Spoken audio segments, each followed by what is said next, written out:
పుట్టింది, ధరణి మురిసింది, రాజులకు రాజు వచ్చాడనింది. ఆకాశంలోన వెలుగే నింపింది, శ్రీ యేసు పుట్టాడని. ఇవాళే తండ్రి పరిశుద్ధాత్మలతో కలిసిన ఏక దేవుడని.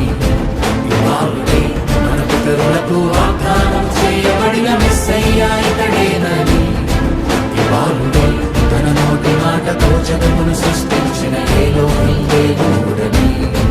ఇవాళే నిన్న నేడు నిరంతరము ఉన్నవాడని.